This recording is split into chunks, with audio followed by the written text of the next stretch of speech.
Here we go, it's decision day. At the end of this video we're going to know the World Matchplay lineup, but there's a whole Pro Tour to go and something crazy tends to happen on the last day. I remember a few years ago, this is the one that really stood out for me. Robbie Green needed to get to the quarter-final and did. He ended up getting to the World Matchplay and drawing Phil Taylor, which, you know, some would say a bad draw, some would say a great draw, being able to play Taylor on such an iconic stage. But it's looking like it's going to be James Wade from what we're seeing in the early games. Just look at this. The players around him absolutely decimated. Andrew Gilding going out in the opening round. He's in a position above James Wade, so James Wade could even overtake him. Doetz, who was just one outside, he's gone. Dirk van Dijvenbode, a player who's been in form, has gone. So Callum Rydz now is the only real danger to knock James Wade out. And if that is the case, he's going to have to reach the final. Everybody else is probably going to have to win the event, other than Mike De Decker, who a final would be good enough for as well. But here are the results from the opening round. Alan Suter recently picked up a Pro Tour title, which really put him in good stead in regards to keeping hold of his card. He is through with a win over Josh Richardson. Joe Cullen continues to be in terrible form at the moment. He going out 6-4 to Owen Roloffs, and it's just not happening for Joe Cullen at the moment, and he's alluded to that on his social media profiles as well. There's confirmation of Kevin Dutz, a man who was close to the World Matchplay, actually started these Pro Tours in a World Matchplay qualifying position. He went down 6-2 in a game to Steve Beaton. Couple of seeds going out. One big upset there, Graham Usher. I know he's a quality player, but he's not been showing it on the Pro Tour, and certainly not to the level where you'd expect him to be beating Gary Anderson. Confirmation of James Wade's victory there, 6-1 over Lucas Venig. That pretty much puts him in the match play. Chris Dobie added to the hit list of Rob Grundy. Rob Grundy, a name you might not be too familiar with. He won a Super Series week and then got his tour card not long after. A 6-1 victory over Dobie. He beat Luke Litley yesterday, so two sizable victories there for him. Connor Scott, one of the players called up from the Challenge Tour, he picked up a victory as well. He picked up one yesterday. Obviously, Wesley Plazia was the big story of the Challenge Tour call-ups yesterday, getting it all the way through to the final. Confirmation of Gilding's early defeat there, but he should be safe in regards to that match play. Dom Taylor taking out Dirk van Dijvenbode, who was close to the match play. And this was an interesting one as well. Dimitri Vandenberg was 4-0 up before losing that one. 6 legs in a row there for Simon Whitlock. Dimitri Vandenberg had back-to-back 180s.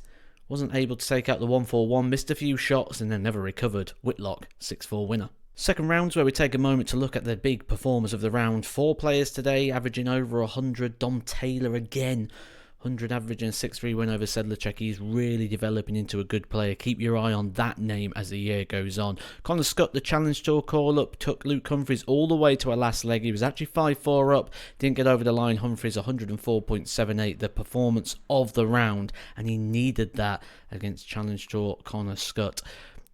Boris Kritchmar, 100 average himself against James Wade, but James Wade tops up his money even further and further not confirms it yet, but further extends his lead, shall we say, or keeps that gap between him and the chasing pack. Ryan Joyce also with 100 average in this round, but the real big talking point of this round was Luke Littler going out. Second round, lost to James Horrell. Again, average just under 90. Not the ideal preparation there for Mr. Littler going into the World Matchplay. However, I think he'll play better at the Matchplay when there's a crowd and he's got that environment. I just don't think the Pro Tours are suiting his game at the moment. But another early exit, but £1,000 onto his order of merit. It's all bonus at the moment because he's not defending anything. This is the last 32 stage board finals. Key thing to note here, look at the averages. This one in particular, Robert Owen, 115.85 in a 6-1 demolition job over Ryan Searle, who averaged 105.36 himself. Imagine 105 average and winning one leg. Well, Ryan Searle has experienced that one. Michael Smith going down to Cameron Menzies, who picks up another big scalp. He's picking up some names today, although Smith well off of his game. Callum Rydz going out to Luke Humphries, ends Callum Rydz' hopes of getting in the match play. Graham Usher, another big scalp for him. He takes out James Wade, who now is going to have to sit and watch the chasing pack and hope that no one comes through and has a big surprise day.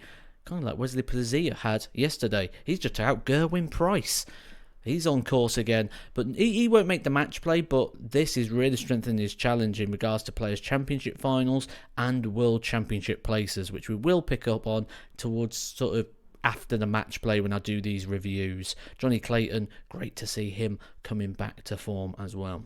I know that dissecting all this can get a tricky prospect, that's why I do it for you. When I talk about that Players' Championship and that World Championship possibility for a player like Wesley Plazier, if you want me to follow that stories for you, just hit the subscribe button. The other thing to mention as well, I did see a couple of comments yesterday, why didn't I pick up on this story or that story? I can't follow every single story and do it in these reviews. The reviews are roughly about 10 to 12 minutes long, and I try to get in as many stories and talking points as I can.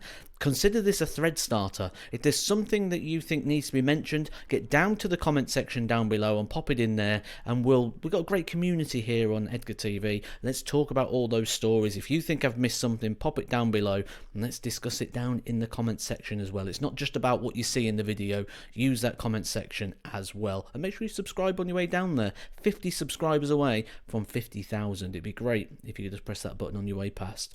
But we go back to the World Match Play race. That's the most important one today. Cameron Menzies and Gabriel Clemens are still in the chase. However, they're going to need to win the event. A final's not enough. James Wade is in as long as one of these two players don't win it. Andrew Gilding is confirmed because they both can't win it, can they? So if Clements wins it, or if Menzies wins it, Wade is out. As it stands, he is in. Well, Clemens can't win it because Clemens is out. He's lost 6-3 to his teammate from the World Cup, Martin Schindler. Johnny Clayton said he's playing well, and I also said earlier, keep an eye on the name of Dom Taylor. Look at that, 110 average. Thought Ryan Searle was harsh done by losing, but he's got two legs at least, I suppose. Clayton 107, phenomenal performance, but keep an eye on Dom Taylor. I certainly will be doing as part of these reviews. Another big win for Graham Usher. Big scalp there over Nathan Aspinall. Cameron Menzies, though, is still in the race. He beating the world champion and world number one Luke Humphries, 102 average. If he wins it, he knocks out James Wade. Do you know what, to be honest, I'd like to see Cameron Menzies at the match play. I really think he would light up the stage and give it a real good vibe. Yeah, he's probably one of those sort of Marmite characters, isn't he, Cameron Menzies? He's very expressive, and I love an expressive dart player. Was quite funny as well over the World Championship period. Remember he put that tweet out about still having to go to work and what have you, the partner of Fallon Sherrick, so I think it'd be good for both of those if they was both in the match play. Fallon Sherrick will be taking part in the women's world match play, but I'd like to see Menzies there. I like characters, and he's just naturally a character. He's got two to go because he's just got through the quarter-final stage. A 6-3 win over Damon Heta. Plazier, finalist yesterday. He's into the semi-final. The dream run ends for Graham Usher. But the story here, at the moment, is one man. It's all about Cameron Menzies. Maybe Plazier. Challenge Tour call-up, reached the final yesterday, now in the semis. Will take on Ryan Joyce, who's just averaged 111. But my eyes are firmly on Menzies. So close, so far. He has recently put a Facebook post out as well that says it never really was in his mind, even though, you know, it was a big ask. 2 games away, but it was probably something he never really went into the weekend or the week, those midweek events, thinking it was something that he could go and do.